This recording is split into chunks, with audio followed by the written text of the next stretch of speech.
गहरे हरे भरे जंगल के भीतर आज कुछ अलग सा महसूस हो रहा था।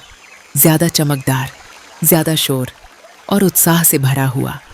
ऊंचे पेड़ों के बीच रंग बिरंगे झंडे लहरा रहे थे और चारों ओर से जानवर एक खास दिन के लिए इकट्ठा हुए थे। आज था जंगल स्पोर्ट्स डे। हवा में जोश था और छोटे छोटे बच्चे रेस की शुरुआत के लिए तैयार खड़े थे। एरी सबसे आगे खड़ी थी। उसकी आंखों में आत्मविश्वास चमक रहा था और दिल तेजी से धड़क रहा था। उसने मन ही मन ठान लिया था, वह यह रेस जीतेगी। तभी एक शांत लेकिन दृढ़ आवाज गूंजी, रास्ते पर ही रहना और साथ साथ रहना।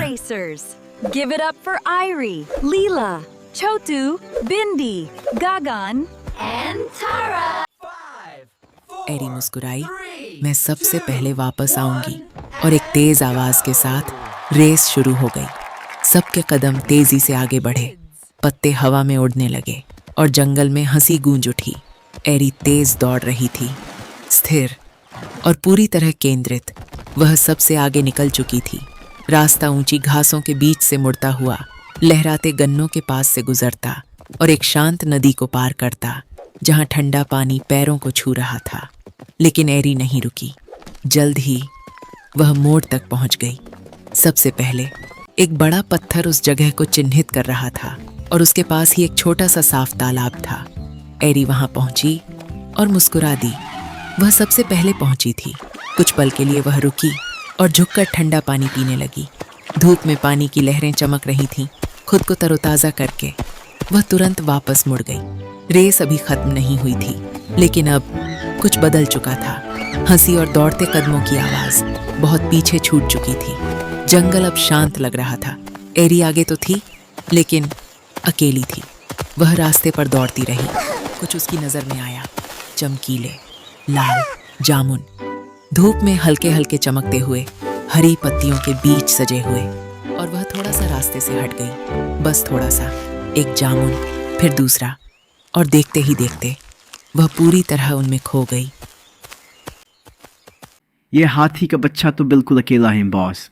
और उससे दूर, जिसे वह अपना घर कहती थी, उधर फिनिश लाइन पर एक एक करके सब वापस आए। सांसें तेज, चेहरे पर मुस्कान, लेकिन कुछ ठीक नहीं था। एरी कहाँ है? ये सवाल हवा में गूंज गया।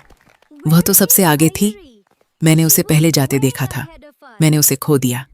खुशी धीरे धीरे गायब हो गई। राजू धीरे धीरे आगे बढ़ा। उसकी नजरें जमीन, पेड़ों और रास्ते को ध्यान से देख रही थीं। और फिर घने पेड़ों के पीछे कोई और भी था, जो उसे देख रहा था, शांत, धैर्य से, इंतजार करता हुआ। एरी एक और जामुन तोड़ ही रही थी कि अचानक उसे कुछ सुनाई दिया। कलराम तेजी से आगे बढ़ा, शांत और नियंत्रण में। गोलू उसके पीछे पीछे आया, थोड़ा घबराया हुआ। एरी ने पीछे मुड़कर जंगल की ओर देखा। आंखें किसी को ढूंढ रही थीं, लेकिन पेड़ अब दूर होते जा रहे थे। जीप चल पड़ी, तेज। उसे समझ आ गया, वह रास्ते से हट गई थी। एक पल की खामोशी, और कोई उसे ले गया है। जंगल जो अभी तक खुशियों से भरा था, अब बिल्कुल शांत हो गया, बिना समय गंवाए। राजू सबको लेकर आगे बढ़ा। वे रास्ते पर चलते गए, ढूंढते हुए, पुकारते हुए, उम्मीद करते हुए। और पेड़ कम होने लगे। जंगल खुलकर एक सूखे मैदान में बदल गया। आगे जीप धीमी हुई। कलराम नीचे उतरा और इशारा किया। अंधेरे से कुछ लोग बाहर आए। वे जल्दी जल्दी बड़ी मशीनों के पास गए, जो सूखी मिट्टी के ढेर के पास रखी थीं। एक तेज आवाज के साथ मशीनें चालू हो गईं। पंखे घूमने लगे, धीरे धीरे, फिर तेज, और फिर हवा गरज उठी। तेज हवाओं ने सूखी मिट्टी को उड़ा दिया। धूल आसमान में भर गई, जो एक हल्की सी लहर थी। वह देखते ही देखते तूफान बन गई। घने धूल के बादल जंगल की ओर बढ़ने लगे। जीप के अंदर एरी ने आंखें झपकाईं। उसके चारों ओर सब कुछ धुंधला हो गया था। और पीछे राजू और बाकी सब जैसे ही आगे बढ़े, तेज हवा ने उन्हें रोक दिया। धूल चारों तरफ भर गई। रुको! सब एक दूसरे के पास आ गए। कुछ दिखाई नहीं दे रहा था, और उस धूल के पार जीप आगे बढ़ती रही, एरी को और दूर ले जाती हुई। लाइला, टिकी और मीको तीनों उदास थे।